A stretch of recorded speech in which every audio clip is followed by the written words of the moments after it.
There we go. There we go. Hey guys, welcome to the live session this evening. Thank you for joining me. This is going to be the last live session that we're going to hold this side of the year. We'll be back in the new year effectively with another one of these to answer some further questions. So thank you everyone. Hi T, how you doing mate? Good to see you. Thank you so much for joining me. As always, this is an opportunity for you to ask any burning questions that you have around finances, money, investing, mortgages, you name it. I'll be able to answer them. If I can't answer a question because I don't know the answer, I will also say that I don't have the answer as well. But thank you and welcome. Chris, welcome mate, welcome. Good to see you. So yeah guys, so almost heading towards the end of the year. I can't believe that we're already here, to be honest, and it's just amazing to think that we're at this point right now, heading into 2021. I'm actually quite excited. I don't know about you. Part of me is looking forward to obviously coming out of 20 and starting afresh in the new year. I'm actually really excited for the channel. Very excited for the channel. I was saying earlier on a IG live that I never would have thought this time last year when YouTube was an idea that I would be here today doing lives, having people tune into the lives nonetheless, and essentially be sitting at 9,500 subscribers. I mean, it's just bonkers to me. It really is. And looking at the projection for the channel next year, apparently, and I don't know if this is correct, it must have been some kind of mistake, the channel is projected to be at 75,000 subscribers, so 75,000 of you by this time next year. And again, that for me is just mind-blowing. It really is. So I've got to thank each and every single one of you for being here. I really do appreciate it. And yeah, let's get into some questions. Hi, Stuart, how are you doing? Good evening. Marilla's here. Hi. Okay, so let's get in with the first one right here, because I'm conscious when we've done these beforehand, I've run short and the questions just run away. So Marilla's asking, hi, what platform would be better for opening a stocks and shares ISA? I've been thinking about AJ Bell or Trading 212, but the lack of information on Trading 212 is making me think about it. Okay, so AJ Bell and Trading 212 are two different kind of platforms. With AJ Bell, you've got a little bit more access in terms of information. That is right. It depends on what you want to buy, though. So what are you actually buying with AJ Bell? Are you buying a fund, or are you looking to go onto individual stocks? If you're going to look at individual stocks, then Trading 212 could be a really good option for you because you can access them zero commission effectively. So AJ Bell and Trading 212 are two very different things. The pricing structures between the two are the key differences. So with AJ Bell, you're going to pay more at AJ Bell than you would do with Trading 212. But with AJ Bell, you're going to get slightly more in terms of capabilities than you will do with Trading 212. So Trading 212 is good for accessing individual stocks. It's fine for that. However, if you want to access index funds, you won't be able to do that on Trading 212. The only thing you would be able to access is ETFs. And even then, with an ETF, you don't get a lot of information within the platform.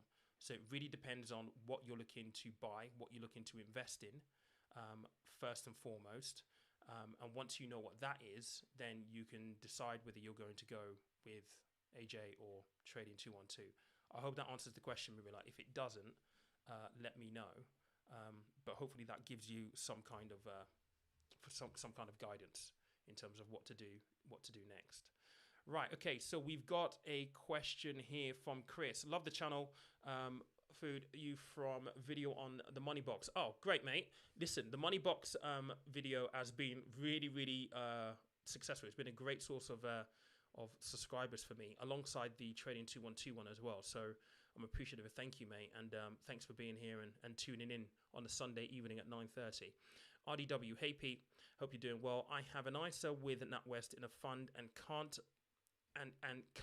but individual stocks with it. So you can't buy individual stocks, I guess you're saying there with it.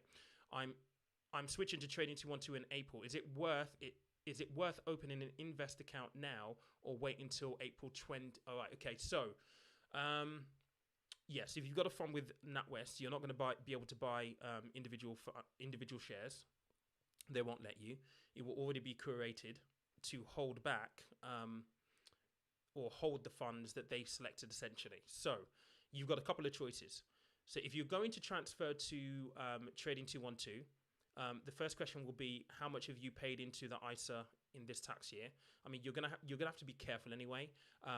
But you can transfer from NatWest to Trading 212 before April. That's fine. But you have to take all of your holdings or some of your holdings from NatWest to Trading 212. It might be worthwhile asking if they'll do like a partial transfer. Some of them do, some of them don't. Majority of them don't. So you can transfer your NatWest into Trading 212 as a transfer, but you need to ask them to do a transfer. The other thing that's worthwhile bearing in mind as well is, before I would, think about moving, is find out what companies the NatWest fund is actually invested in. So what is it actually invested in? Because what you don't want to do is move to Trading 212 thinking that you're going to get access to the same companies but not be able to access them. You should be able to, but I've seen it as an issue before. So find out what companies you're holding in the NatWest fund, and that way hopefully you'll be able to replicate that in Trading 212, and you should be able to save on the cost as well, because I'd imagine the NatWest fund is actually quite expensive. But you don't have to wait till April. You can do a transfer now, but you have to do a cash ISA or a stocks and shares ISA transfer to Trading 212. Don't just withdraw it and put it into Trading 212. Do a transfer, but you don't have to wait till April to do that. I hope that answers the question. Carolina, let's have a look. Let me just go back up quickly because I just lost you there. Carolina, new subscriber here. Hey, welcome. Thank you. Welcome to the channel. AV, glad we can interact with you before you get so many subs. Hey, listen, I'll tell you this right now. Even if I do end up with 100,000 subs on this channel, I'm still going to do these lives, because I think one thing that I've learned from doing this, and I think this is maybe the 14th or 15th one that I've done, is every single time I've done it, the viewership has increased and the interaction has increased. So clearly there is need for someone to do something like this, and I'm happy to do it. So even if I do get to 100,000 subs, I'm still going to be doing these lives. But yes, growth. AV, glad. Hey Pete, change my name from AIM. Hope you're good. Yeah, I was. I'm good, mate. I'm really, really good. It's good to know, actually, because I'll remember that now. Thanks, mate. T, hey Pete, can a buy-to-let investor benefit from stamp duty relief, or is it just for first-time buyers? It is literally just for, at the moment, as far as I'm aware, for residential purchases, not for property investors. We don't know whether that's going to get changed or not. I mean, that's certainly what I believe right now. If you're buying a property for a buy-to-let, you're not going to qualify for the break-in stamp duty, as far as I'm aware. They might bring it in the new year, but that's just speculation at this point in time. I don't know, but at the moment it is literally just for first-time buyers, residential mortgages, pretty much. Jamie, how you doing? Welcome. Marilla's got a comment here. Fund ETFs. Right, let's just go back to yours. Okay, right. In that case, Marilla, you'll be able to access pretty much the same ETFs, I would imagine, with Trading 212 as you would do with AJ Bell. What I would do, though, is try to have an idea of what ETFs you want to access. Download the Trading 212 app if you haven't got them already. Search for that ETF and see if it's available on Trading 212. If it is, then you can just use Trading 212 to access it. You don't need to use AJ Bell for that. And if you do use Trading 212 again, you're going to have the cost difference. So you should be fine in that regard. Chris, going to check out the Trading 212 video after this stream. Very, very good. Stuart. Here we go. I've heard a lot of talk about the market is heading for a major crash in 21 due to the continued printing of fiat currency, massively increasing global debt. Do you have any views on this? It is a possibility. It is a possibility. I think we're in an environment right now where there's a lot of uncertainty. And yes, they have been pumping the market with QE, so quantitative easing. I think you need to have a look at it from the wider lens of why America specifically has pumped so much money into the markets. Given everything that's happening, given their unemployment rates, right, you would expect that everything would tank, but things actually haven't. They propped it up with the QE. Now, the question is, are they likely to change that at any point in time? And one of the things that came out when they started to announce that they were going to be pumping money into the markets was that they were willing to do whatever it took to ensure that the markets effectively survive. Will they be able to continue that for the long term?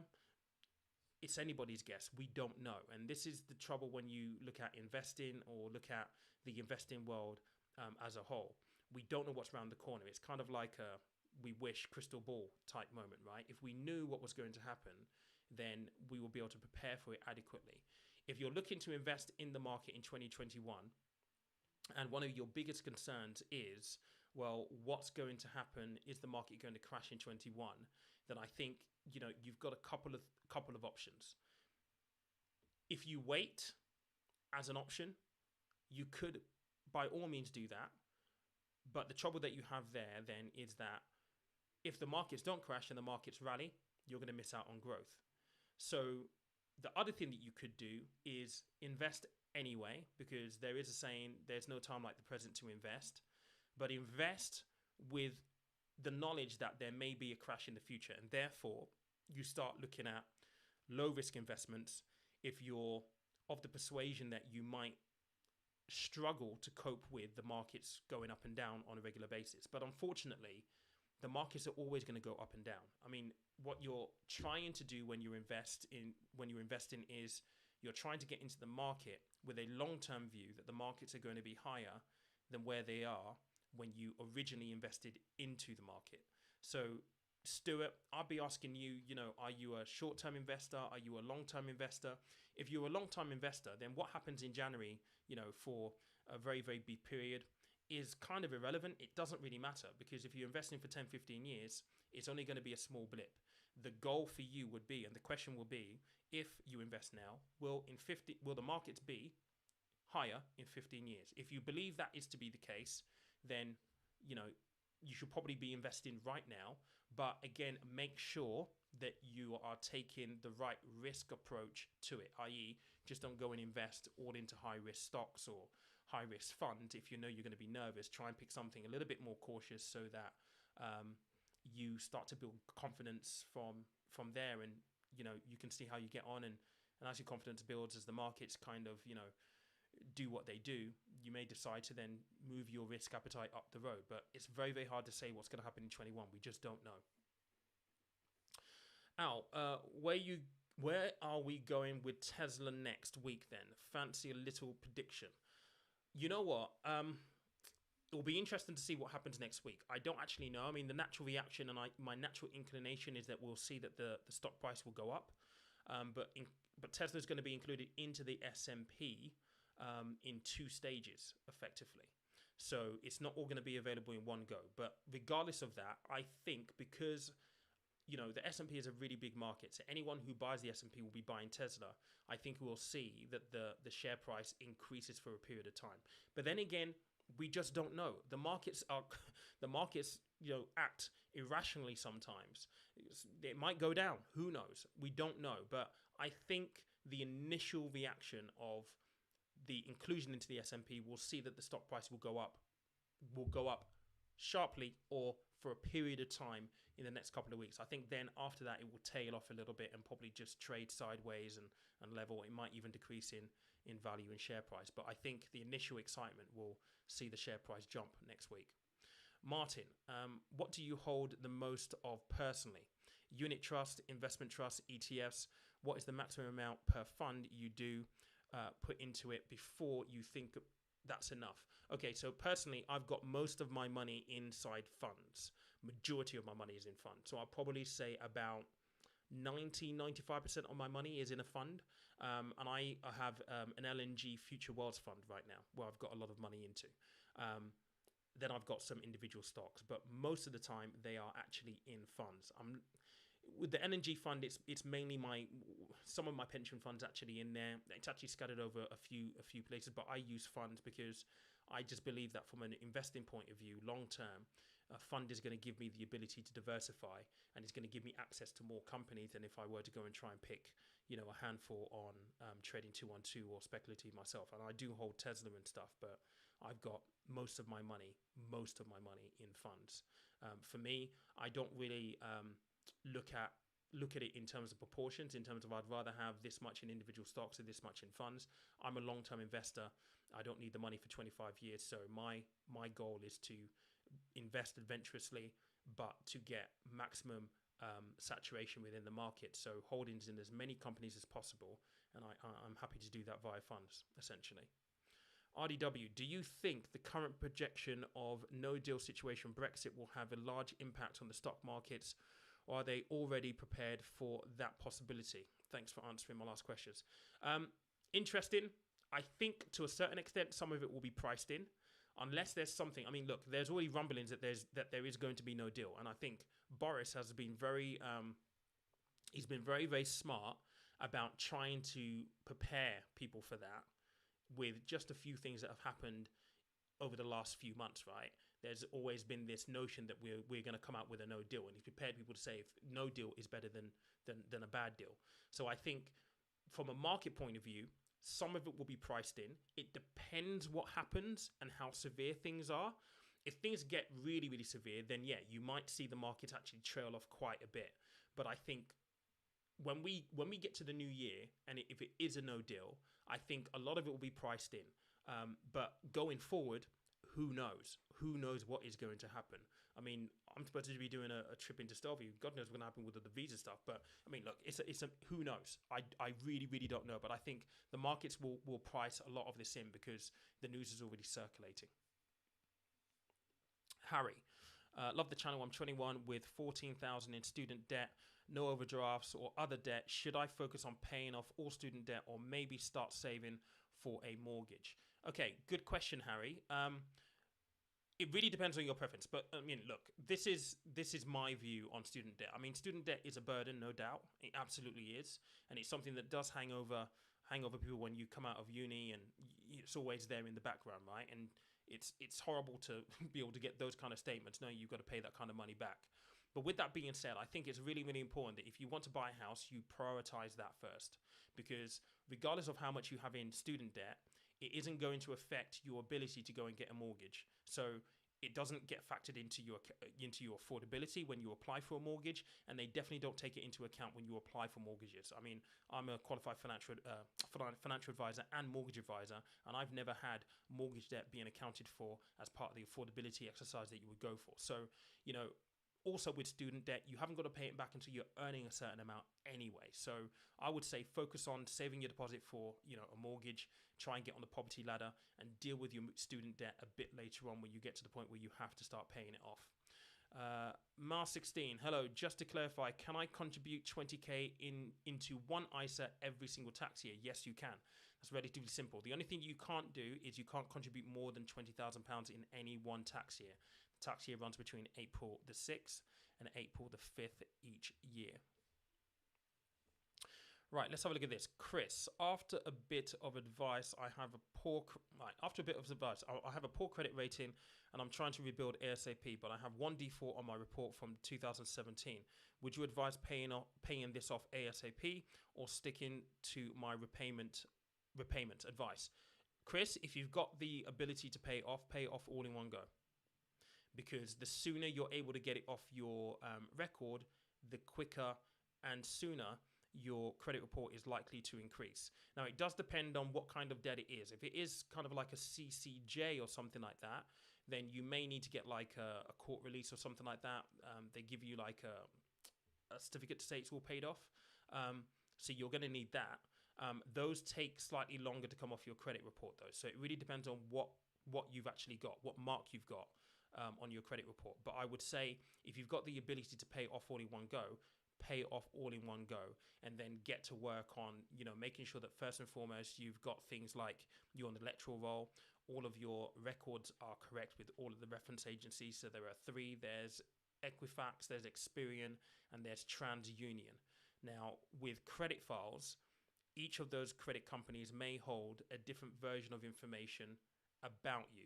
So it's really important that you check with all 3 just to make sure that the information is consistent, and then you correct any misinformation that they have on file for you. You can do that using something called notice of correction. So those are just a few tips for you. I know one of my friends who I speak to all the time, she's been on a mission to increase her credit score all year, and she didn't see it budge. It was not budging at all. And in the end, the reason for that was because they held an incorrect address for her on file, and like within 30 days, her report and her score increased quite a bit. So make sure you're paying attention to the fine detail as well. If you're not monitoring your credit report, you need to be monitoring that. ClearScore is a really, really cheap free one that you can access. You might be worthwhile investing a little bit of money to actually download your report. So your credit score and your credit report are two different things. The score is just a number. And to be honest, the banks don't care about the number. They care about what's on your report. So it might be worthwhile going to Experian and maybe paying 20, 25 quid just to download your report. I think they've got to provide you with a free version maybe once a year or so. So look into that, but get a copy of your report and go through the detail. If you need help, then give me a shout. Right, let's see where we are.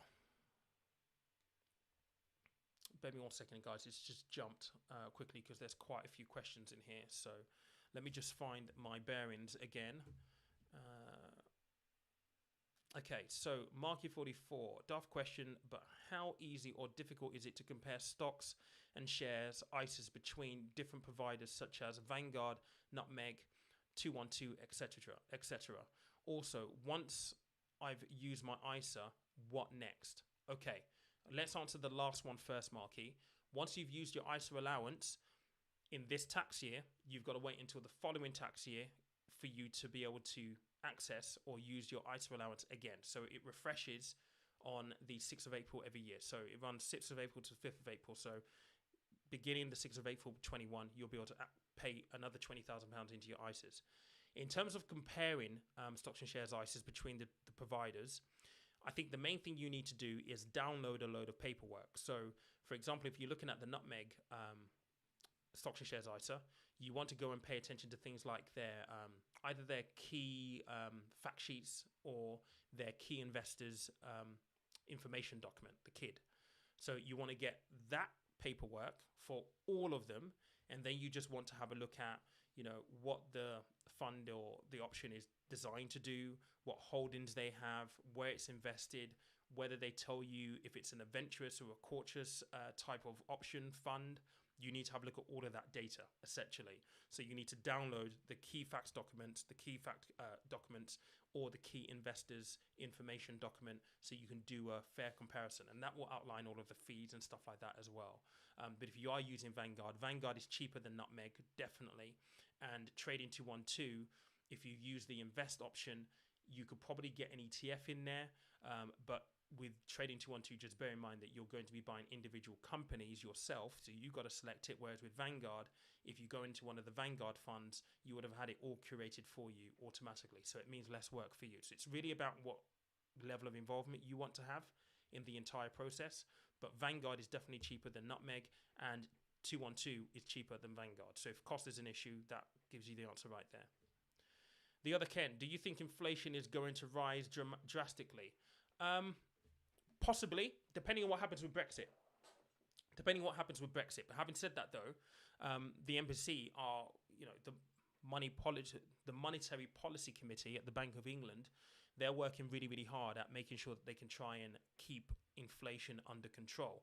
It's probably one of the reasons why they've been talking about negative interest rates, which has kind of gone quiet since they sent out for institutions to come back with appraisal of whether their systems could cope. So it is a possibility in the new year, depending obviously on Brexit. I think given everything that we've been through this year, the government is going to try as much as they possibly can, especially with unemployment rates, all that kind of stuff, to try and control that. But it is a possibility that it will happen in the new year. John Samuel, how do I day trade in the UK? Most stocks and shares ISAs are aimed at investment. Thanks. So if you want to day trade, the likes of you can day trade with Trading 212. You can also day trade with eToro as well.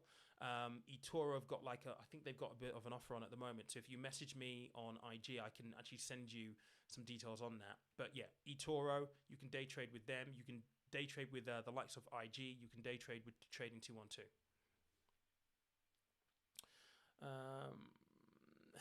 Okay. I think 21 is the year of dividends. Look, in times where there is a lot of uncertainty and volatility, what you often find is that people go and invest in, the dividend aristocrats and companies that are paying out dividends, because these are businesses that have a track record of pretty much being able to survive through difficult periods. So, investing in dividend companies at this point in time, it gives you the benefit across the fact that you're going to get a passive income off the back of it, but also if the companies do well and they do survive, then you also get that extra kick from the share price increasing as well. I mean, this year has been challenging, but the likes of Coca-Cola, so on and so forth, should still post pretty well, and they're still paying dividends. So yeah, you could be right. 21 could be the year of dividends. Stuart, thanks. I'm a proponent of cash averaging, and I'm looking for 10 years plus of investing. A stock market crash could be beneficial by the dip. It could be, but the question will be, Stuart, when is the dip going to come? Nobody knows this. So the question that you need to ask yourself is, can you time it? Do you want to time it? Or if you don't feel as though you can time it, is it worthwhile getting into the markets now and maybe just seeing how things go? Or maybe just invest a little bit now, and if you think there might be a dip at some point, feed the money in over a period of time. That is a possible thing for you to do. But you never know if there is going to be a dip. I mean, look at, back in the day when Brexit was announced, you would have thought immediately that the FTSE 100 would tank as a result of that. But what we found was the opposite. The FTSE 100 went on an absolute massive run because, lo and behold, a lot of the companies in the FTSE 100 have earnings in euros. So when the pound was tanking, you had that upshift because, well, essentially what happens is it's the opposite effect of what you expect. So it's very, very hard. It's a really, really tough call. If we knew what was going to happen, we would all be trillionaires. And that's why sometimes this can be really, really complicated. I think the important thing here, mate, is, follow your gut. If you think that you can get it, or you have some research tools that you're using that you think can help you time it, then by all means follow your gut. But it's very, very hard to do. AV, hi Pete. Looking to start a dividend portfolio in 21. Still looking to keep contributing to my long-term ETFs. Do you know anything about the core satellite approach? What do you mean by the core satellite approach? I don't know that term. It may be called something else in my world, or it might be called something else in the circles that I work on. But if you want to give a little bit of an explanation, I can give you a view on that, AV. RDW, hi Pete. Do you have any investment properties? If yes, why? If no, why? Is it something you are looking at for the future? I don't have any investment properties right now. I hold all of my money in stocks. The reason why I don't is because, for me, I've worked in investment land for, 8 years at least now. I've been in financial services for 15 years. And properties, whilst they are great, are very, very tax inefficient. Property is sexy for the obvious reason. You can touch it, you can feel it. It's something that you own, right? And it should appreciate in value over time. But it's illiquid. It's inside your estate for inheritance tax purposes. It's got all kinds of tax complications that go along with it as well. Whereas for me, investing in the stock market in stocks, yes, I've got to pay capital gains tax and all this other stuff, but it's just easier and more liquid than property. And that isn't to say that I'm not interested in property moving forward.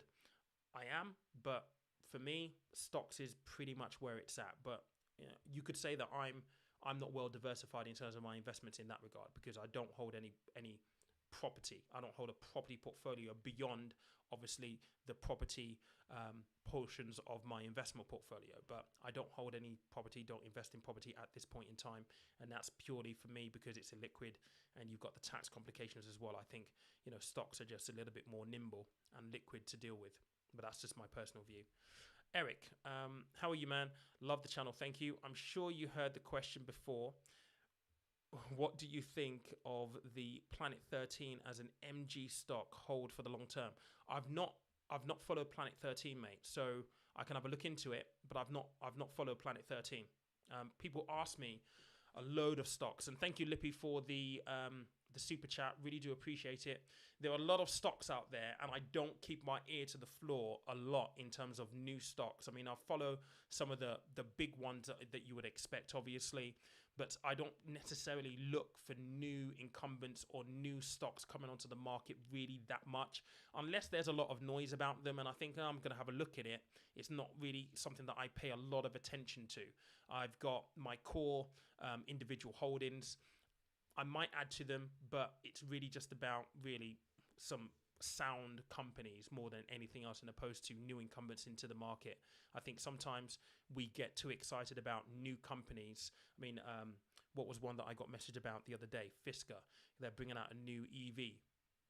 It might be attractive to some people, but it's definitely not attractive to me, because it's okay to get excited about new companies, but I would rather see a little bit of growth. And one of my investment manager friends goes, it's okay to lose out on the first 3 or 4 years worth of growth when you're looking at new companies, and that is absolutely true. I would rather see some kind of track record first before I throw any money in, and that might mean that I lose 10%, 20% growth, but I'm okay with that.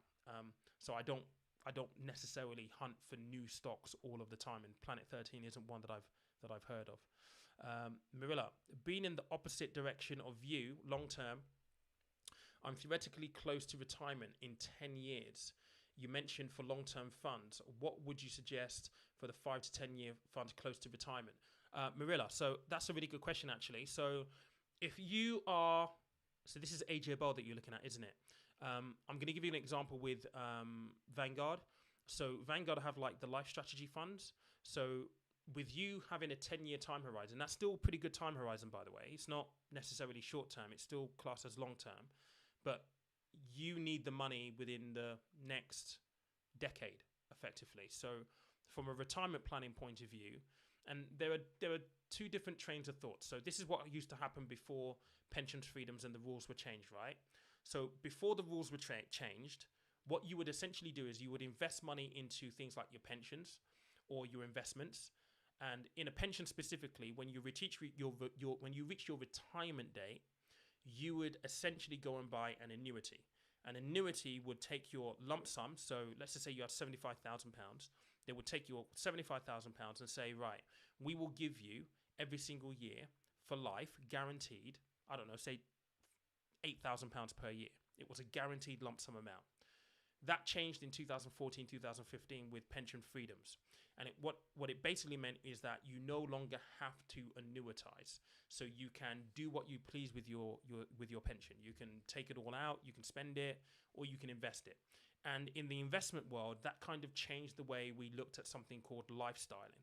So what would typically happen before is you would have an investment fund or a pension fund invested, and about 10 years to your retirement date, whoever was managing your pension fund would say, okay, so this person is going to be accessing their pension in 10 years' time.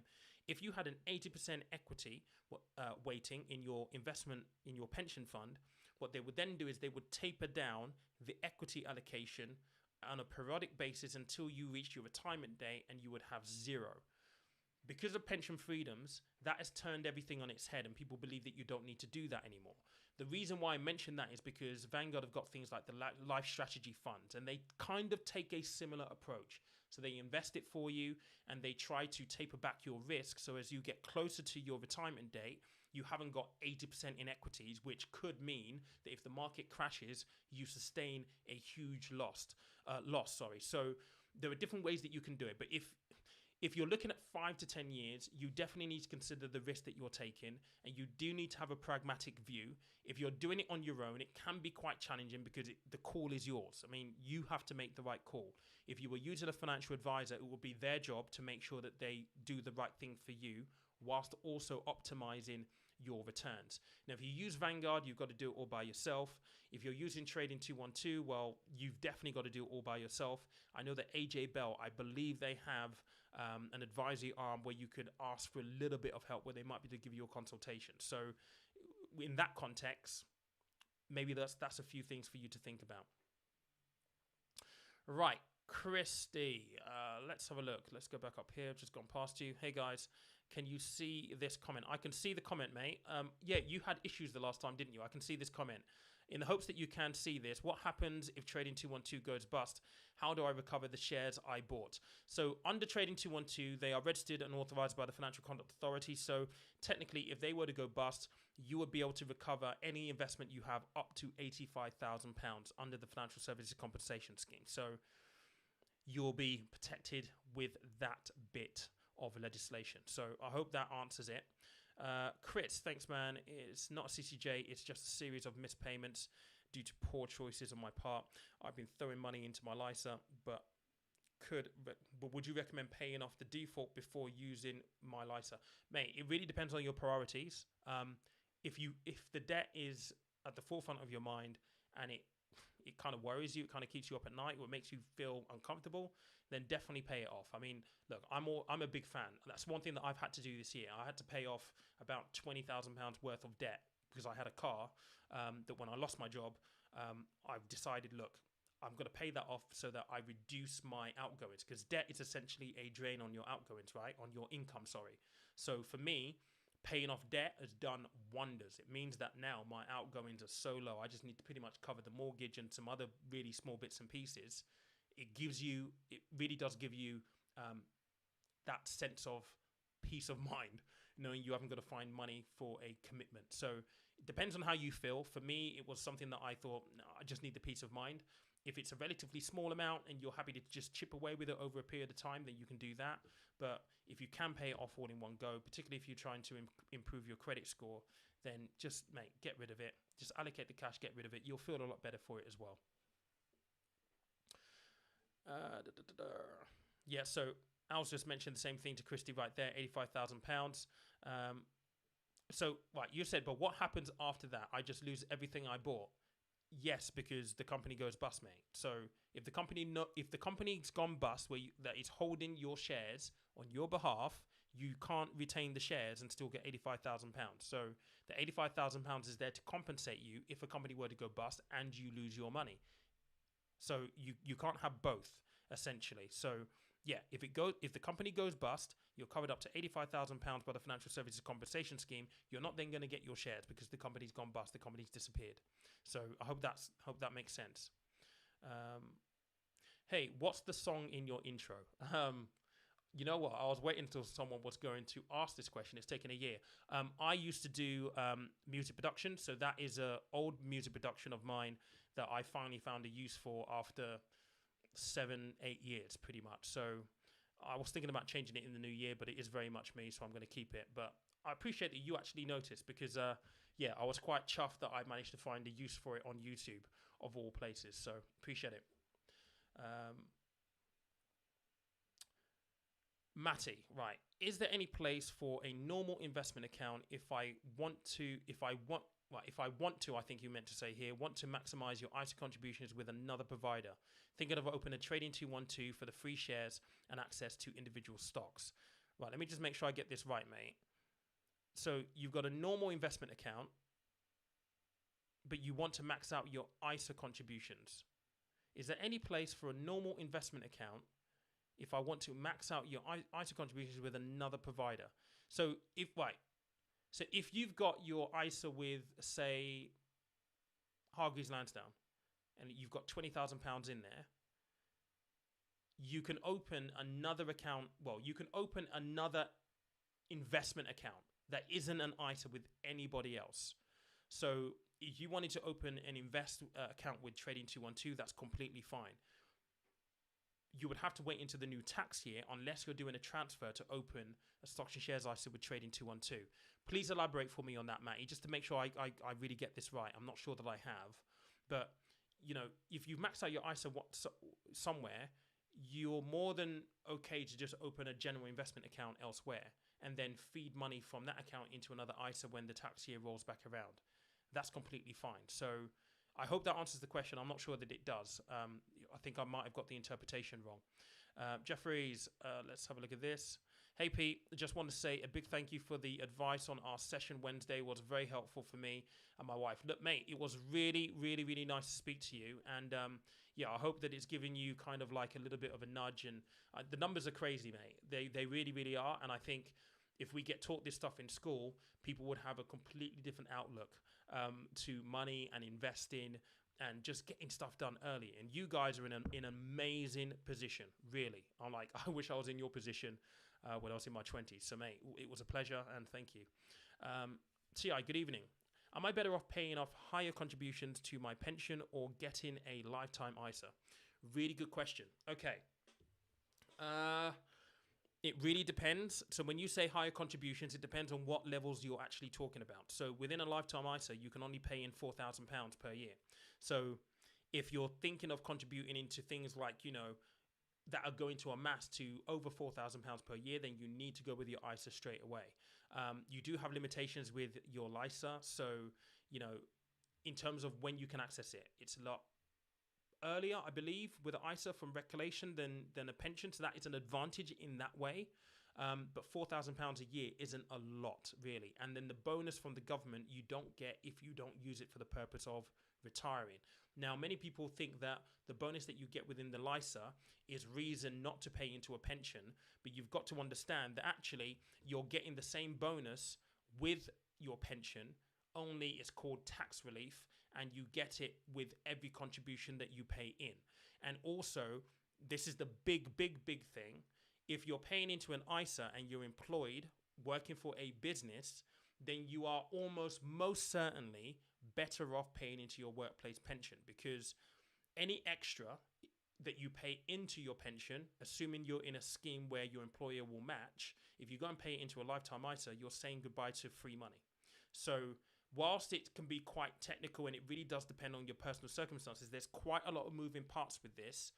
My general default in response to people when they talk about pensions and lifetime ISA is lifetime ISA has more benefits than a pension has more benefits than a lifetime ISA. So my general default is to stick with an ISA, particularly if you've got things like matching at your workplace, so on and so forth. But again, it's really down to your personal circumstances, the amounts that you're looking to pay in, and what your long-term goal in terms of retirement are. One of the biggest reasons why people don't like pensions is because you can't access it, until your age of 55. For many people, that puts people off. But, there are advantages and disadvantages of all this kind of stuff. So I hope that answers the question. Right, syllabus. Which do you think is better, index funds or index ETFs? They're pretty similar. ETFs can sometimes be cheaper than an index fund, but they're designed to do exactly the same thing. One of the big differences is that with an ETF, obviously you can trade it at any time as long as an exchange is open. So if you wanted to get out at 12 noon, you can get out at 12 noon in the ETF. If you had an index fund, you have to wait until the end of the trading day. So oftentimes people will see a difference between the performance of an ETF and an index fund. That's one of the reasons why that you'll see that. But they are designed to do exactly the same thing. They pretty much give you diversification as you would. They're sometimes built differently, but they do kind of the same. It really depends on your preference in terms of whether you're looking at reducing cost and the ability to trade it, get out quickly, or whether you're just happy to have a fund that, you're not actually going to get out, you're not going to trade, you're just going to put your money in there and let it ride. So they both do a great job. Food Dweller, how you doing, mate? I just came in, so I don't know if you've got this question. What do you think about Airbnb IPO? Good to invest. Good question. We've not had that just yet. I was looking at the IPO and I thought it was absolutely bonkers. For it to open at $160 is absolute madness. I mean, that is way above what they initially predicted it would open at. I mean, $68. People through the day were saying it's probably going to open between 100 and 150. To think it opened at 160 is absolutely nuts. Way overvalued. Now, Airbnb as a business, is it a good business? Great model. They've got their own challenges. They've got a load of legislature stuff going on at the moment in terms of court cases around the legalities of Airbnb in various jurisdictions. That's a challenge for the business. COVID obviously has been a massive challenge for the business. If you look at some of their returns that they released for the IPO, they were saying that, Q4 and Q1 are going to be absolutely horrible in terms of financial returns. And, this is the beauty of IPOs, some would say. Well, they're not doing an IPO based on their current earnings as of Q4. They're doing their IPO based on earnings in Q3 which aren't as bad as Q4. So is it a good company to invest in? Yes, for the right reasons. Some people would argue that it's also not a good company to invest in for the right reasons. It really depends on where you find the logic and the reasoning in your decision. I think personally, it's trading at about 130 at this point in time. If I were to buy it, I would probably buy it in maybe. I'm going to give it a run maybe on the market and just see where it kind of tends to lie. As a business though, scalability huge. They do have problems. The IPO was rumored to generate like $3 billion, and I think their liabilities at this point were like 3.3 billion or something like that. Cash rich, they don't have assets that cost them a load of money. So in terms of scalability, great business. It really depends on what you're buying them for. I'll probably look at buying some maybe in a couple of months' time, maybe in a month's time. But yeah, the IPO day was absolutely crazy, and it was just it's nuts. Just shows you that excitement sometimes and market sentiment can often just run riot, and rationale and fundamentals just go out the window. Leo, hi Pete. When investing in the market, would you suggest investing a lump sum or dollar cost averaging? One study indicates that there is a 60% chance you'll do better just investing the lump sum. That is right. That is true. Statistics just does show that if you have a lump sum to invest, you're better off investing a lump sum in one go than investing in the markets on a monthly basis. So that statistic is right. I think pound cost averaging or dollar cost averaging benefits those people who don't have a lump sum, who just want to earn money and pay money in, but want to get participation in the market on an ongoing basis. Because, we've had this conversation already on this live. Do you wait? Do you try and time the market? If you pound cost average or dollar cost average, because you're buying into the markets every single month, it means that you don't have to worry about timing the market, and you're picking up stocks at a discount. Some months you're picking up stocks at a high. Some months it just means that you're participating. But you are right. The statistics are right. If you have a lump sum, you're better off investing in a lump sum in the long term.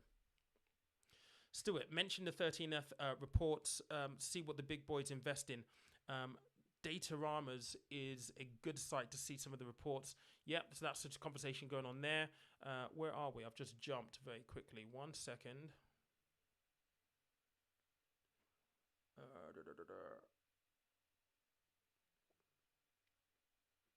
Sorry, guys. I'm just going to find where I am. Here we go. Honcho. Honcho Quavo. That's a good name. Honcho Quavo. Great name. What are the ETFs? Are the ETFs at Trading 212 good to invest in? The ETFs that you have access to on Trading 212 are the ETFs that you'll find everywhere. They'll have ETFs from iShares, Vanguard, all the guides. So, just because they're in Trading 212 doesn't mean that they're special ETFs. They're ETFs that will be available on the ETF market. So, yeah, there'll be solid ETFs to invest in. Jay, what are the criteria for you when you go in on stocks? As a starter, where should I be looking at regularly for information and to increase my general knowledge in the markets and stocks? So I use the likes of, I read a lot of financial stuff. So Market Watch is a good one. I watch Bloomberg. There's a load of analytical tools that you can actually use as well. There's one called, if I can remember it, that gives you a gauge of companies that are on a little bit of a surge at the moment in terms of the stock price. So it basically tracks companies that have performed really, really well at the macro level to increase their value over a period of time. So it's almost like a value indicator. But some of the main things that I look at, number one, the industry that the company is actually in. I have a look at the financials as well, because the financials are really, really important. I mean, in some cases, the financials don't really matter. I mean, Tesla is a prime example of that. So I hold Tesla. It's probably my biggest holding at this point in time. And the reason why I hold Tesla is not because I love Elon as much. I just love the car. I've had the car for 5 years, and what that thing does and the systems in the car are just freaking amazing. And what Elon is trying to do in terms of changing the automotive industry, for me, was worth the punt, because I was like, you know what, if he does succeed in half of what he wants to put out there and achieve, then it will be a good place from an investment point of view. Now, Tesla have only just turned profitable. So whilst financials are important, they're not the end all be all. I would say that if you're looking at, investing in a stock, you really need to understand what the company does. how they might be making money, if there's a gap in the market, who their competition, their competitors are, what their financials look like, and really, is it something that you actually believe in? I believe in, Tesla because I love the car. I absolutely love the car. I don't know how I'm going to go to another car right now. I've had it for 5 years. I love the customer services, although they do have bad times sometimes with customer services, you could imagine. But generally speaking, the car in 5 years has broken down once, literally. I've driven from here to Stelvio Pass 2,000 miles, supercharged the entire way, cost me zero in fuel. So what he's looking to do is change the world type stuff, and that's what I buy into. It just so happens now that the stock price is going crazy, so I would have a look at following maybe some really key kind of like investors. So one of the ones that I follow is Cathie Woods. She's at ARK Invest, and she's very much her tech ETF isn't available in the UK. You've got to be an experienced investor to access her tech ETF. But I follow her on Twitter. There's a newsletter from a lady called Beth Kundig. She gives a lot of commentary on new IPOs and businesses that are out there. It's all about trying to make sure that you find information and try and keep your ear to the ground on any particular stocks that you might be interested in. But financial fundamental information is very, very important as well. Chris, do SIPs that get covered up to £85,000, or are there different rules for SIPs? As I know, Trading 212 have mentioned opening a SIP platform. So SIPs will be covered. So with a SIP and anything that you hold, so Trading 212 as a business will be paying into a fund for the Financial Services Compensation Scheme. Therefore, any product or any service that they cover that is investment related will benefit from the £85,000 compensation scheme, essentially. So yes, you will get it covered if you use Trading 212 for a SIP. If you buy a SIP from anybody, as long as they're authorized and regulated, you'll still get that protection as well. Christy, I know that Trading 212 keep the shares in IB. If IB goes bust and I have a portfolio of 300,000, I'll lose the shares, but will be compensated for £85,000, right? That is right, yes. So for many people who are in your position, they will try and have, well, at least they have a conversation and try and weigh up the odds of people going bust. And that's almost impossible, because if you look back in 2007, 2008, nobody thought the Lehman Brothers were going to go pop, but they did. So for many people in your situation, if you have got £300,000, you may want to consider whether you actually spread your money across providers, if that is going to be a real significant worry for you. So you may decide that you want to go, I don't know, 85k with Trading 212, then 85k with Hargreaves Lansdown, 85k with somebody else, and spread it around so you've got adequate cover. It's a tough call. It really, really is. But one, if you're worried about, you need to think about and have a conversation and decide what you're going to do. Chris, cheers, buddy. Much appreciated. It's so hard to get any impartial advice. If it's not a CCJ, will paying the default off improve my poor credit rating, as I've heard it won't change by paying it off? No, so if it's with a CCJ, you have to get a discharge note. You have to. So CCJs basically stay on your record. It's either for 3 or 5 years, one of the two. So let's put it this way. The sooner you pay it off, the sooner it's going to come off your record, right? So if you don't pay it off, then it's just going to remain on your record because you still hold that CCJ. It's still outstanding. But if it is a CCJ and you pay it off, well, then you're going to start the clock on when it's going to come off your record. But you're still going to need, I think it's a discharge letter that they actually send you to say that you actually paid it off. You won't see an immediate sort of bump in your credit score, bang, just like that with a CCJ. But paying it off starts the clock, and at least you can then put a notice of correction on your credit file to say this CCJ has been satisfied, and you can upload that discharge note as well. So think of it from a point of view of it's going to take time, but the sooner you get started, the better. Lippy, I agree with you on that one. So many people not taught finances at a young age. Happy to have access to more information now. Fantastic, thank you. All right, okay, so Matty, sorry, I will not max my ISAs, fund only. Is it worth opening a normal investment account like Trading 212 for access to direct stocks, or focus more on tax efficiency? Focus on tax efficiency, mate. Tax efficiency first. I mean, because if you've got to, right, Matty, well, I'd say a couple of things for you. You said fund only, so I'm assuming it's invested. So I'm assuming it's a stocks and shares ISA. But let's just say that you hold a cash ISA right now, and it's not invested with whoever it is that you got it with. Then you can go and open a stocks and shares ISA with Trading 212 and access individual stocks that way.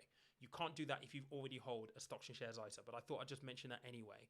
But focus on tax efficiency. Tax efficiency is really, really important. The other flip side to that is if you go and open a Trading 212 account and it's just an invest account, capital gains tax, potentially you're going to pay on any gains that you get. It really depends on how much you're playing with, really, to be honest. If you're investing small amounts that you know you're not going to get a gain that is going to be beyond the £12,300 capital gain tax allowance before Rishi comes along and reduces it, then it may be a good shout. But it's really important for you to kind of understand what numbers you're looking at, what you're working with, what you're looking to invest, and gauging, are you likely to burst your capital gains tax allowance? If not, then it may not be an issue. But I would definitely focus on tax efficiency first, really. Where are we? Okay, so Debo. Hey, Debo, what's going on? I've enjoyed your investing videos. Keep it up. Can you have two ISA accounts, one cash and another stocks and shares? And is it possible they can be held at two different providers? Yes, you can. So any one tax year, you cannot hold more than one of each kind of ISAs in one tax year. So there are four. There's cash ISAs, stocks and shares ISAs. There's innovative finance ISAs, and there's lifetime ISAs. So you can have one of each tax year. So if you've got a cash ISA with NatWest, you can go and open a stocks and shares ISA with Trading 212. So that's completely fine, Debo. Cinnabus, Matty, why can't you? That's a conversation, so I'm just going to skip that one right there. I've just jumped very quickly. Let me just find where I am. Les, I totally agree with you on the Airbnb IPO. It's really all hype at the moment. Too much hype. It's crazy, man. I couldn't believe it. 160. I mean, Jesus Christ. I mean, the guys who founded Airbnb, trust me, they would have absolutely had a lovely day. I mean, it's champagne all round at that point because, mate, the payouts that they would have get as, founders and initial investors would have been extremely handsome, especially IPOing $100 over and above what you thought you were going to IPO at. But it is hype. So it's really important that, you just don't follow the trend. It's like Warren Buffett says, what did he say? I'll try and get this the right way around. He said, be greedy when everybody else is cautious and be cautious when everybody else is greedy. That's what comes to mind when I think about that IPO. Dexter, how does reinvesting affect capital gains tax? Is it money in versus money out from you trading platform? So only when you withdraw, or all the shares you bought and sold for the tax year regardless? You pay capital gains tax on realization effectively. So you have to have an event. So when you cash it in and you physically take the cash, that's when you've got to start reporting your capital gains tax. Jay, Tesla and Elon are amazing. What a great mind and product. Mate, Jesus. I'll tell you what, it's amazing. I absolutely love the product. Love the product. So I couldn't speak more highly of them. That's why I'm bullish on Tesla. Great product, great people. Someone said volume, please. Let me just turn this up very, very quickly. Maybe that's a little bit better for you, Joseph. Jordan, how do you value stocks and shares? Stocks/shares. So a lot of people will value them in different ways, but financial accounts come a lot into that. So you want to be paying attention to cash flows. You want to be paying attention to balance sheets, profits and losses. You want to be paying attention to return on equities, their profits, their profit and earnings ratios. There's a lot, but essentially the professionals will use financial accounts to value a stock to know whether it is overvalued or undervalued. So financial accounts are a big thing when it comes to that. Huncho, can you notice the difference between the cost of owning an electric car and a gasoline one? Mate, absolutely.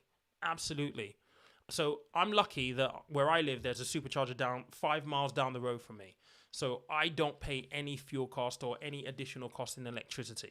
Now, if I were to charge at home, I know what the cost would be, but the benefit for me has been absolutely immeasurable. I mean, completely. Like I said, I drove 2,000 miles through Europe and back and didn't pay a penny in charging fees or gas. None. The only cost that I have for my car every single year is pretty much tires, and they run me about 1,500 quid a year in tires. I haven't been driving so much this year, so I probably got another maybe 8 months on the set of tires that I bought in December. So that's the only cost that I've got, at that and servicing. And servicing now with Teslas, because there are only 26 moving parts, it means that effectively there's not really that much to service. So the service intervals were once a year. I think they moved into like once every 3 years now. So, mate, the difference in cost is, for me, it's hands down. Like, hands down. And people often talk about electric vehicles and the fact that, you can't go long distances. Mate, I drove 2,000 miles in a week, supercharged the entire way there. And that's through Belgium, through Germany, through Switzerland, we went to Liechtenstein, Italy, Austria. No cost in terms of charging at all. That is the future. And that's one of the strategic advantages that Tesla has over Porsche, BMW, Audi, anybody else that's coming out with an electric car right now. They have that strategic advantage of having a supercharging network globally. That in itself, if they decide to monetize that, is worth billions. If they decide to license it out to Porsche and the other guys, billions. So look, I love Tesla. I'm very, very bullish.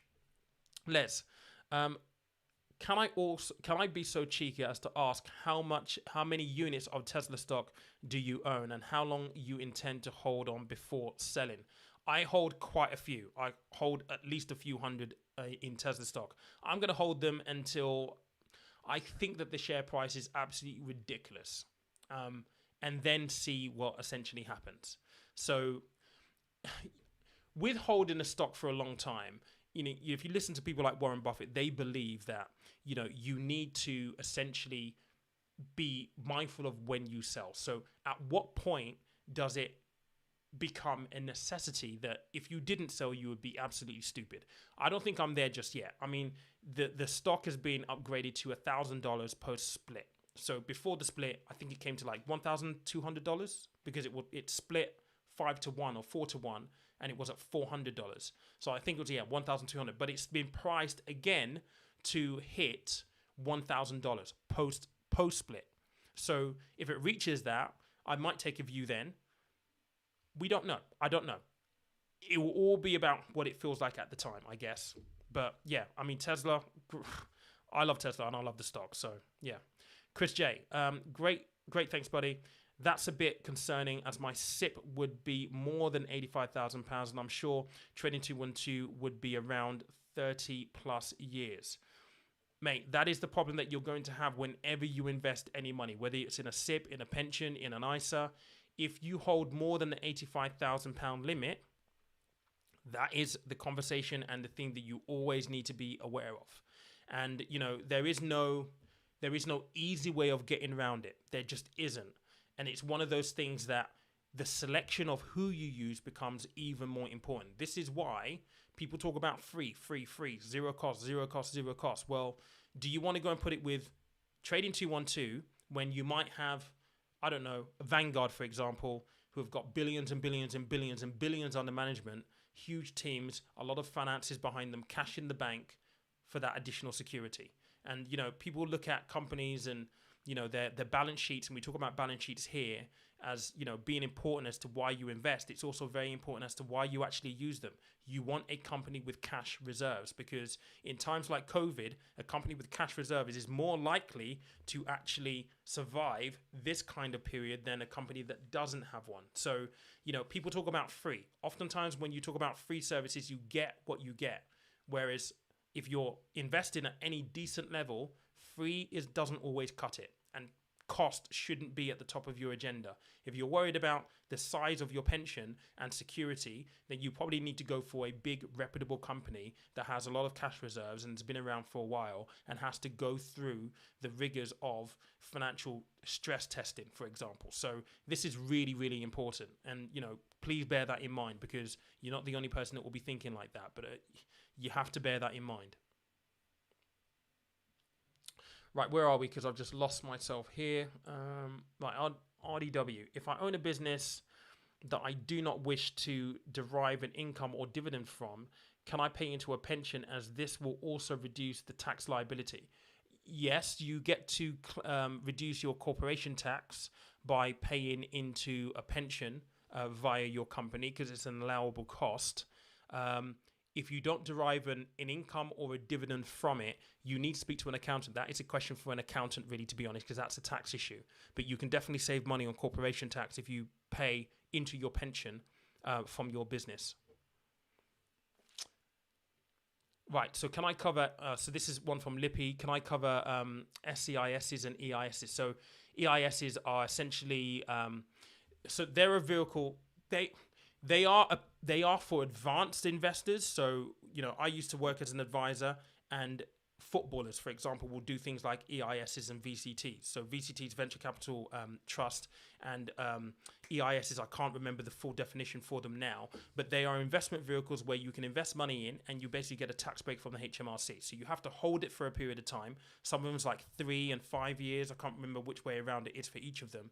But after you held it for 3 to 5 years, you then get a check back from the HMRC for a percentage of what you've actually invested in. So for wealthy people looking to reduce their tax liabilities and pay less tax, they will use things like this to basically reduce their tax liability. It isn't for everybody. It really, really isn't. You have to have the risk appetite for this as well, because some of it can be very, very high risk. So if you're going to go into it, you need to make sure that you understand how they actually work. I can do a video on that separately, but that's just a very brief lowdown on them. Mirala, what 2 or 3 ETFs on Trading 212 would you suggest?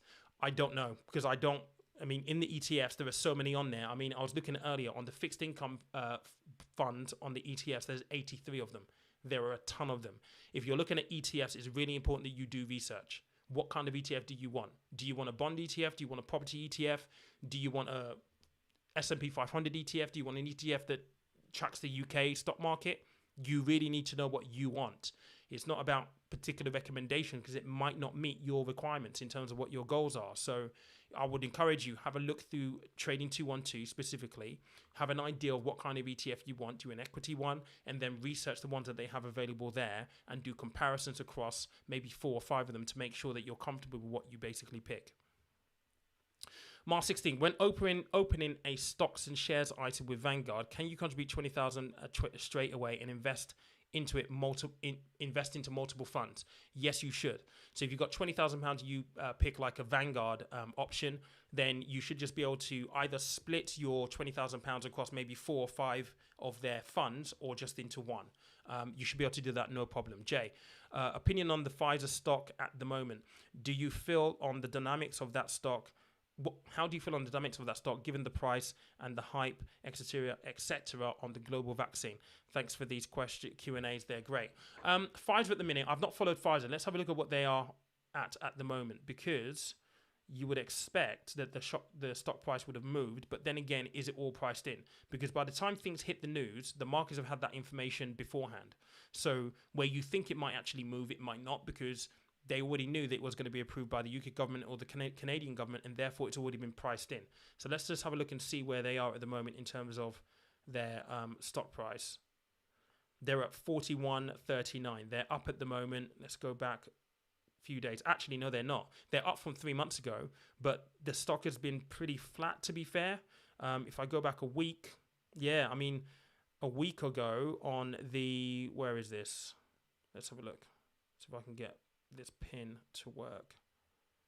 What's this? I think a week ago it was at $42.59. At the moment it's at $41.11. So it hasn't really moved given all the announcements, and that's probably because it's been priced in. It's been expected. Do I think that the share price could actually go up? Yes, I think it will. But I think it will be a steady one. I don't think it will be a massive, sharp jump, but I could be wrong. Who knows? Jordan, what happens to your shares at the end of the 212 ISA tax year? If your gains have taken you over the £20,000 limit, A, if your shares are taking you over the £20,000 limit, B, want to move to another provider for the next tax year. Nothing happens, mate. So it doesn't matter if you invest £20,000 and it goes up to 100 grand. It's completely tax free unless you decide to take it out withdraw the money from the cash ISA. So if you want to transfer it to another provider, you have to go to the provider that you want to transfer the money to and ask them to contact Trading 212 and transfer it without it actually hitting your bank account. That's the best way of doing it, essentially. So I hope that answers the question. Food Dweller, what's the difference between New York Stock Exchange and NASDAQ? Which of them has good reputation? What criteria companies use to choose one of these stock markets? I can see Amazon is listed on NASDAQ whilst AT&T on the New York Stock Exchange. Well, they're different markets, mate. So you've got one of them which is like a large cap and one of them is that smaller, relatively smaller companies. But having said that though, you know, even Amazon is a huge, huge company. In terms of which ones are reputable, they're both reputable, mate. They both have been around for such a long, long time.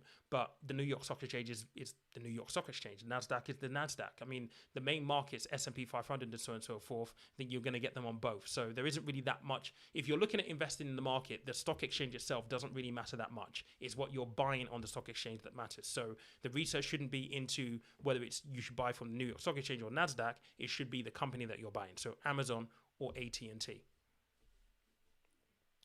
Right, Matty, let's have a look. There was a conversation there. Food Dealer, what do you think about Tesla and Amazon will start paying dividends? I have no idea, mate. Some companies just don't pay dividends. And that's the thing that I talked about in the videos on Trading 212, talking specifically about dividends. Not all profit-making companies pay dividends. Warren Buffett, Berkshire Hathaway, never pays dividends. Although that guy's sitting on $50 billion in cash. He does not believe in paying dividends, but he believes in investing in dividend companies. Real doozy if you want to get your head around that one.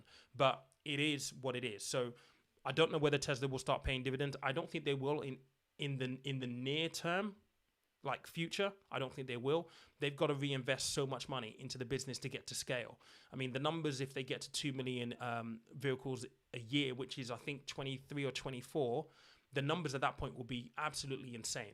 Then they might have a look at it. But knowing Elon, he'll just want to reinvest more money into the business because by the time you get to 23, 24, then, you know, there's going to be so much more competition and he won't want to lose his edge. In terms of Amazon, God knows. They're probably in a position where actually they could pay dividends in the near future, but that will be a call for Jeff and the board at that point. Will they pay dividends? I don't know. They don't have to. And I don't think, you know, particularly when it comes to Amazon and Tesla, that they're attracting investors purely for dividends. They're not. They're attracting people because of the quality of the company and the quality of what the service and the product. Right, here we go. AKF, do you have access to Bloomberg terminal? No, I don't right now. When I was at the investment house, yes. Access to the Bloomberg terminal is very expensive. Very, very, very expensive. Retail investors, really, I don't know that many retail investors who do have access to them. But if you're talking about the professional level terminal, that's big bucks, mate. MA16. If I were to use Trading 212 and let's say I had a portfolio with 80k, but I don't withdraw the money, I don't pay capital gains tax, right? And every tax year, if I were to take out £12,000 and put it into an ISA, would I? So this is a question for a tax accountant to do it for you. But fundamentally, unless you cash it in and realize your gain, you do not pay any taxes, essentially. Now, can you then go and move it from your open account into a cash ISA? You need to speak to an accountant. I don't know of any ways in which you actually do that. And not certainly from my experience of actually working with people, because this is the whole point. When you go and see a financial advisor, what they try to do is make sure that you're in the right place in the first place, so this kind of scenario doesn't come up.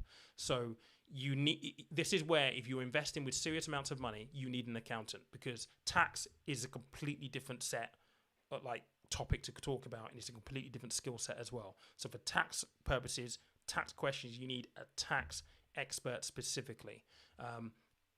It's really, really complex, and that's why we always talk about tax efficiency first. That is the first rule of financial planning. Tax efficiency first, so you don't have to come up with these kind of scenarios where you're thinking about how you're going to get money out without paying any tax. Where was I? I've just gone up. Where are we? Picking your Pfizer stock. I've already done that one. Difference between, yeah, we've done that one.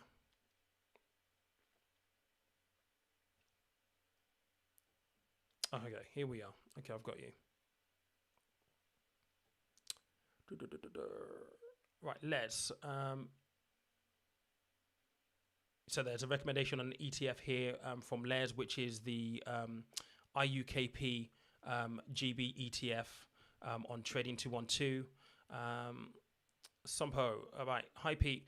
What are your views on robo-investing? Is it an effective strategy for the long run? Thank you. Yes, I mean, look, if you don't want to be bothered with having to do the research on stocks and filtering stocks and picking stocks yourself, then robo-investing is the perfect way for you to go. You're going to have a team of people who have built a portfolio for a risk appetite or risk rating that you literally just put your money in. It's an easy way for you to invest.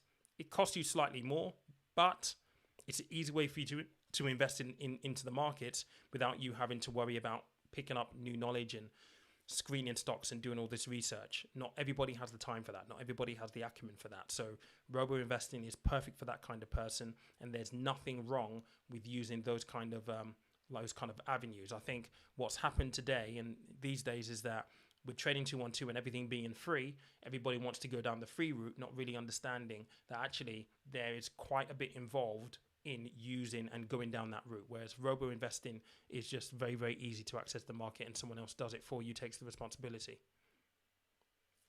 Is NEO sustainable?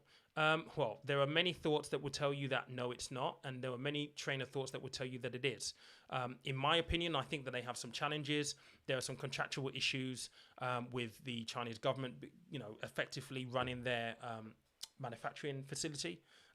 There's a big question there in regards to how they will scale. And if you're buying the stock because you want the share price to increase in value, then scalability is absolutely huge. They've got a 5-year contract at the moment. Look, if the manufacturing plant run by the Chinese government were to make a loss, they have to cover that loss. So that's a drain on resources.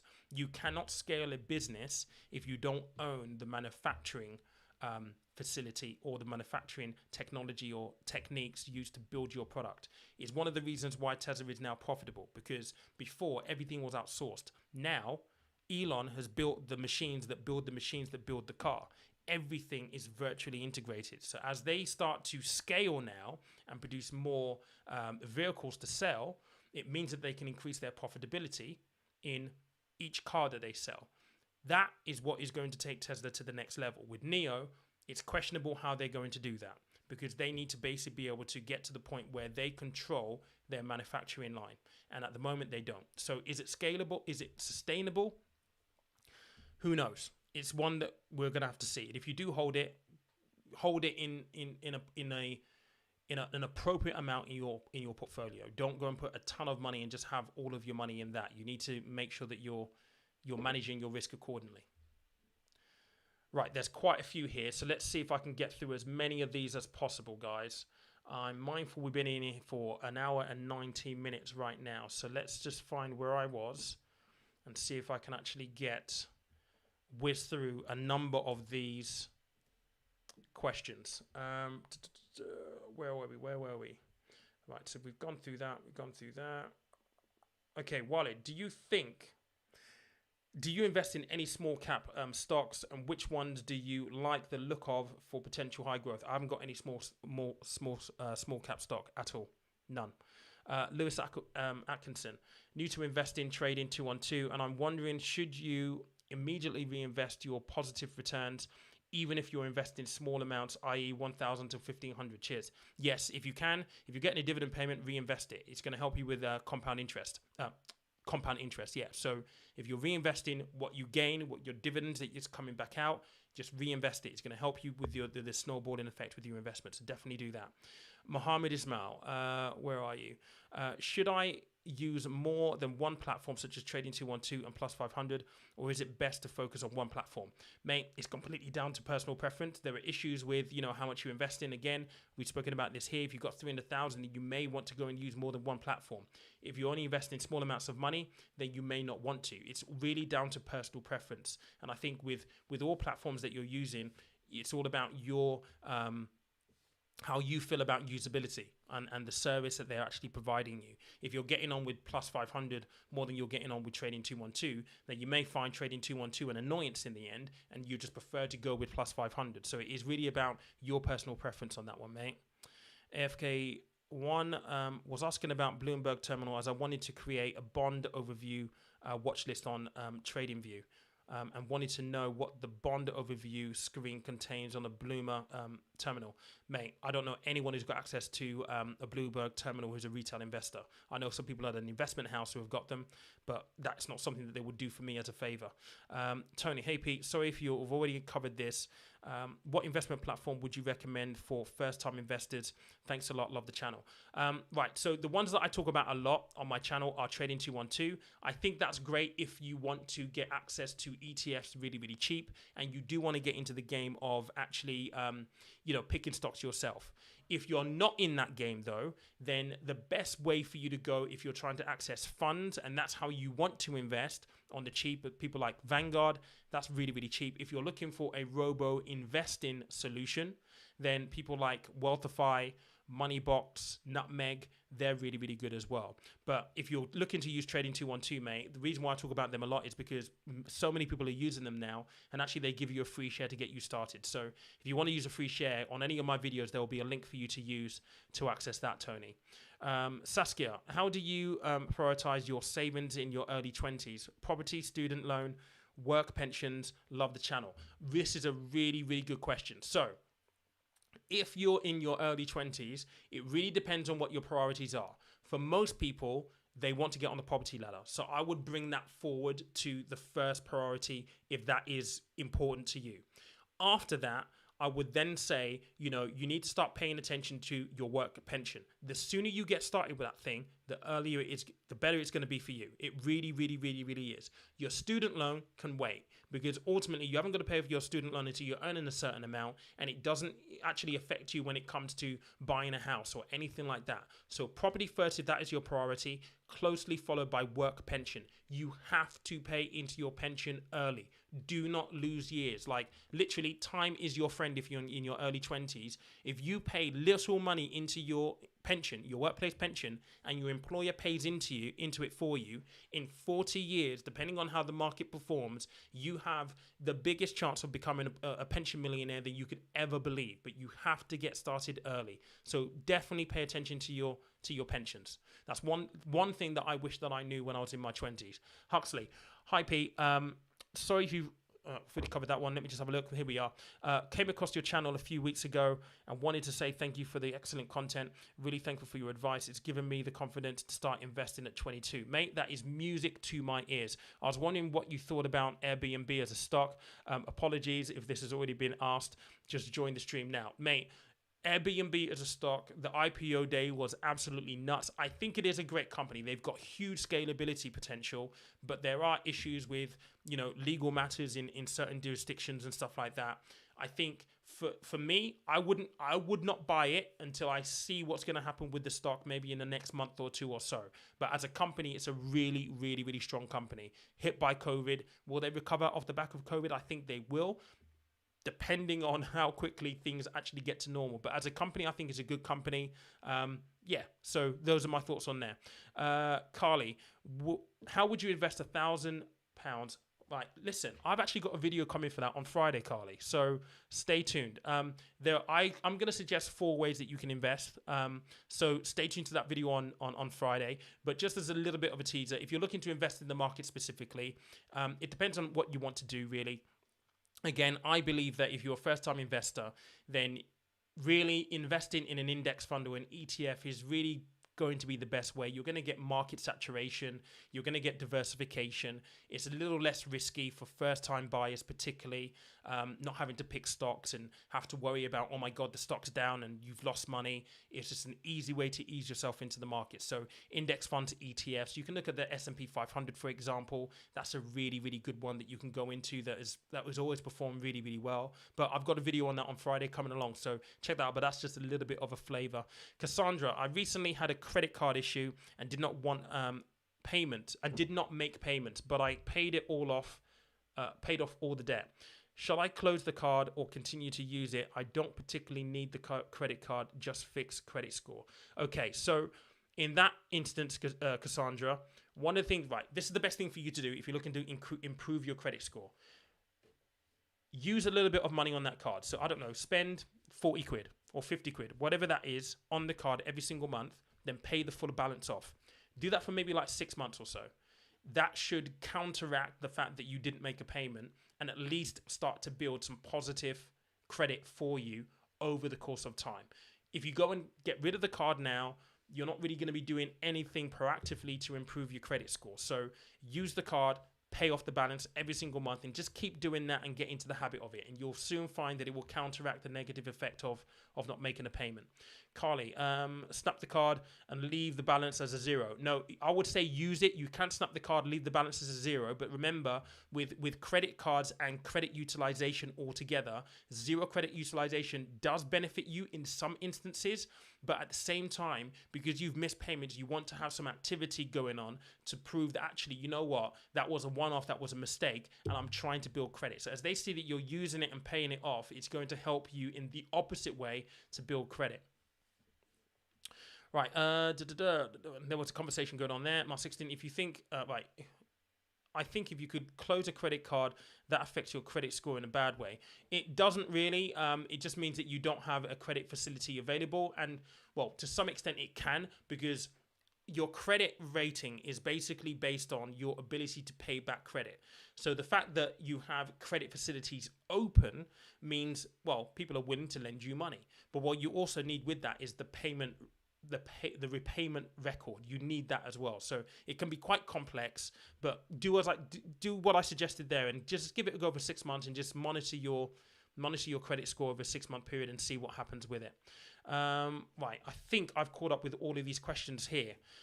So let's have a look at the last few. Where are we? Red Edwins. There we go. Carly, thank you, Pete. Sean, Pete, what are your thoughts on no-deal Brexit? If it happens, is FTSE 250 a good buy-in opportunity? There's talk that they might take an initial hit somewhere between 10 to 15%. Yeah, that is true. I mean, look, the UK markets, we're going to be in for a tough ride with a no Brexit. But I think, this is very much a mindset thing. If we do take a hit, then, well, it's an opportunity, isn't it? But we don't know if we are going to take a severe hit. Everything's saying that we would. But again, going back to the whole point of when Brexit was, announced, the leave vote came out that we are going to leave the European Union, what happened to the FTSE 100? The FTSE 100 actually rallied in opposed to tanking. So these things are very, very hard to tell. The FTSE 100 is mainly kind of like, they're still pretty large companies, but they're kind of like mid-cap more than anything else. There's opportunities potentially. They'll be more nimble than some of the large cap ones. I think more than anything else, if you are going to invest in that, just know that it is going to be volatile. But if it does tank by 15%, that is a massive, massive, massive opportunity to actually get some returns. And this is what I always say to people, wealthy people invest in recessions because they know that's the opportunity that they've been waiting for. That's what Warren Buffett is waiting for. He's waiting for a massive dip in the market because he loves it. He knows he can make a load of money. So, it is what it is at the end of the day. We just need to be prepared to move accordingly. Right, what have we got here? Huxley, thanks for the advice, P. I'd also love to hear your thoughts on the fluctuations on Tesla, if you have time. I know the crash earlier this week had an impact, but what are your predictions moving on? You know what, mate? Tesla share price has been up and down for such a long time that now I don't even pay attention to it. As long as, the share price is increasing and there's a positive sort of like return within my holdings, then I really don't care, to be honest. I think with the S&P 500 inclusion, yes, we'll see a little bit of a rally, but then we'll probably trade sideways and it will go down on some days. But my main concern is, will it increase in value over the next 4 to 5 years? I strongly believe that it will. Their strategic advantages and what they're doing is just, people are copying it, right? People are trying to copy their model. That tells you that they're onto something good. So I think, with Tesla specifically, if you've got Tesla stock, you just need to, sit tight, buckle in and just enjoy the ride. It is what it is. It's the same with every single stock. Every single stock will go up and will go down. That's just the way it is. And for me, with Tesla, at some point I'm going to cash it in at some point in the future, but I'm just really there for the ride right now, just to see how high it can go. The next price prediction for many of the analysts out there is $1,000. Will it get there? I don't know. It might get there. It might, and this is the crazy thing. It might get there in the space of 2 weeks, literally inclusion in the S&P 500 this week. It might just shoot to 1,000, and trust me, it wouldn't be crazy if it did. But that's the nature of stocks. Thank you, T, and thank you, MA16, for the super chat. And Carly, thank you to the group. Thank you so much for joining. If you look through the channel posts, you'll find the link to the Discord group. So definitely join us on the Discord group. We've got about 15 people in there right now. And we meet every Sunday at 8 p.m. We're going to meet again now in the new year. I will take you through my investment course as part of your membership as well. So thank you for joining. If you aren't following me on IG, perhaps message me there, because if you can't find the details for the Discord group, I can send it to you on IG. But yeah, you'll get access to the investment group, and we meet up once a week, every Sunday, 8 p.m. I record the sessions as well. So if you're not able to attend, you can watch back the recordings. That's available just to members. But thank you for joining. And yes, I look forward to helping you on your journey and answering some questions, and you being part of the Discord group and meeting the other guys that are in there as well. So thank you so much for joining. Let's see what we've got here. Mark Hughes. Have I answered that? No, I haven't. Okay, hi Pete. Really enjoyed the content. I have seen some YouTube ads and vids for a company called Bits to help credit scores grow. Have you heard of them, or have you seen anything in regards to this company? No, I haven't, mate. I can check them out, but I've not heard of them. They're always new companies. If you're looking, so I don't know what they're doing really, to be honest. So I need to have a look at them, mate. I don't know. I know a few people that work privately who help people improve their credit scores. I know one really good lady on IG, and the work that she does is absolutely phenomenal. She's the first FCA approved credit repair consultant in the UK. That kind of stuff is very, very popular in the States, but not in the UK. So if you need some help on that, let me know. I can do an introduction to you to her, but I don't know who Bits are. I can have a look at it for the next time that we meet in the new year. Huxley, thank you so much for joining as well, mate. So again, literally message me on IG if you haven't, and I'll send you details so that you can get access to the Discord group and join us on there. So next year, one of the things that I've been talking about with the guys this evening is, in the new year, obviously I've worked in the industry for a while, so I've got investment manager friends, so on and so forth, people that I can bring in to talk about, looking really deeply into financial accounts and stock analysis and all this kind of stuff and how to pick stocks. So that's all the kind of stuff that we're going to move to in the new year. So again, thank you for joining. Make sure that you either check out the post for the members. There will be the link to Discord. If you can't find it, message me on IG and I'll send you the link to it as well. And again, it will be great for you to meet all of the guys that are in the group already. It's going to be really, really good in the new year, and I'll take you through the investment course as well. Mohammed, which is best for my credit score? Use my savings to pay my debts, or keep my savings and pay my debts monthly 2 to 3 years time? Mate, if you've got debt on your credit score, it depends what kind of debt you have, mate. So if it's like personal loans and things like that, just continue to pay it. It's not a problem at all. But if you've got it on things like credit cards or overdrafts, then you may want to consider different ways of perhaps approaching it. So for me personally, like I said at the top of this live, I had a situation where, I didn't want to have the car finance, and I could have just continued to pay it off. But I thought, you know what, for me personally, I wanted to pay it off so I didn't have to worry about paying for the car payment every single month. And for me, that gave me a lot of peace of mind. So in terms of your credit score, depends what kind of debt you have. If it's personal loans, that kind of stuff, just continues to make the payment. But if it is a credit card that is, high interest rates, or overdraft that is high interest rates, then you may want to take the view that actually you just pay it off and, save yourself the interest in the long run, because 2 to 3 years time on those kind of interest rates can be quite expensive. Let's have a look. Martin, hi brother. Did you find out any more about CashFX? Thanks. Martin. I didn't know if someone was going to ask this question. There is a video coming on Tuesday, because interestingly enough, there has been some very, very eye-opening developments with CashFX. So watch the video on Tuesday. If I'm completely honest, I have had so much abuse from doing that video about CashFX. People emailing me off YouTube, threatening me, telling me that I'm an idiot, telling me that I don't know what I'm talking about. And that's fine. You can tell me that I don't know what I'm talking about in your opinion. That's completely fine. But emailing me outside of YouTube, threatening me, then leaving threatening comments on the videos as well, which I've now filtered and had to basically delete. I've not really wanted to make another video. But if you don't know, it was picked up by thisismoney.co.uk, and the developments on EverFX are extremely eye-opening. Now, I spoke to Pablo Milan in October about their relationship with CashFX, and off the back of the article that came out yesterday, I emailed Pablo today, and his words were, "You have to ask the legal department, I am just an employee." Now, initially when he spoke to me, he was very, very aggressive in terms of, well, absolutely not. You shouldn't be making these videos and all that kind of stuff. And I said, look, it's all about protecting consumers. He got off his high horse. Now he's saying he's just an employee and we need to speak to the legal department. So something's happened there. They are denying that they've ever had an agreement with CashFX, which leads to the question, the 1% and 2% they've been paying out each week, where's that coming from? CashFX is saying they've never had any legal agreement or had any financial transactions between the two companies. So where are they getting the 1% trading returns that they talk about every single week? Really, really interesting. Watch the video on Tuesday. Huxley, looking forward to joining the Discord group and starting the course.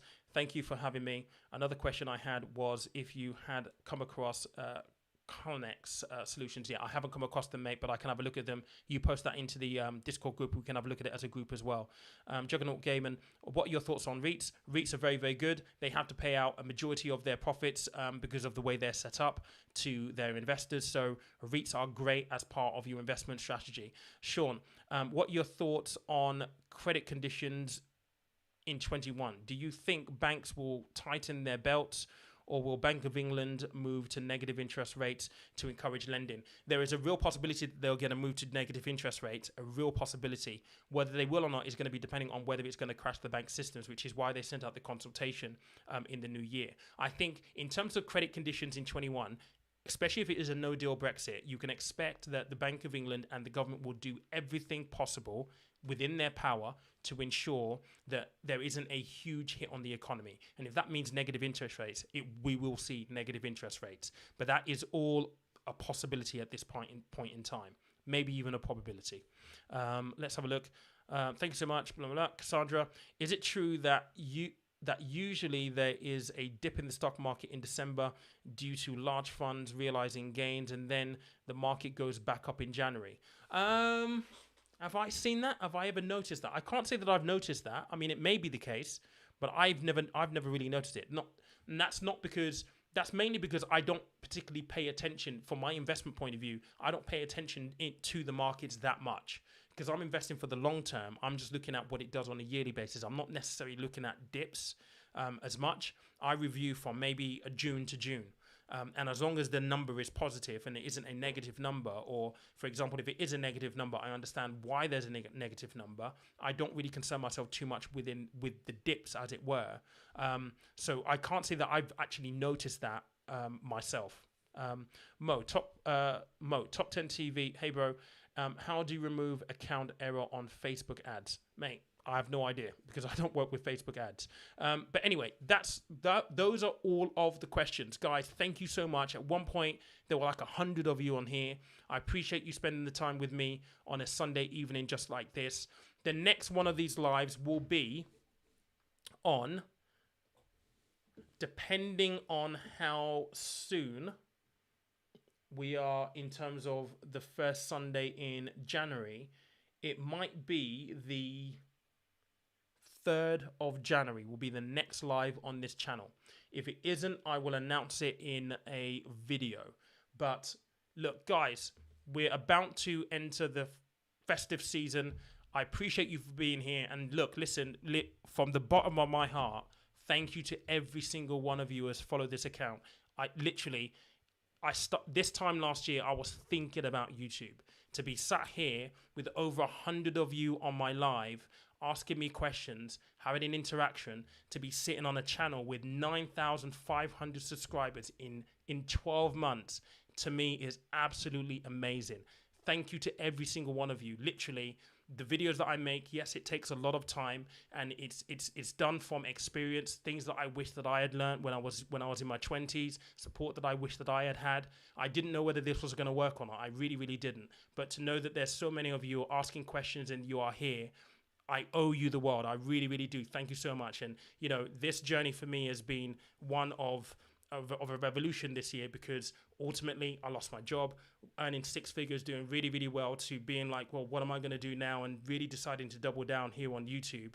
And to know that, you know, you guys are listening and interacting and it's useful, it really, really, really does fill me with a lot of confidence for the new year. But more than anything else, I've been able to find the balance and the fulfillment that I've been searching for such a long time. You know, financial services is great.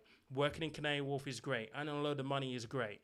But at the end of the day, when you work with wealthy people, when they make 10% per year, 15% per year, it's just like, eh. And at the end of the day, there was no feeling of reward in what I was doing. This gives me that sense of reward, and you guys are to thank for that. So I really, really do appreciate you. Thank you so much. I will see you in the new year. Have a great Christmas. Catch you soon.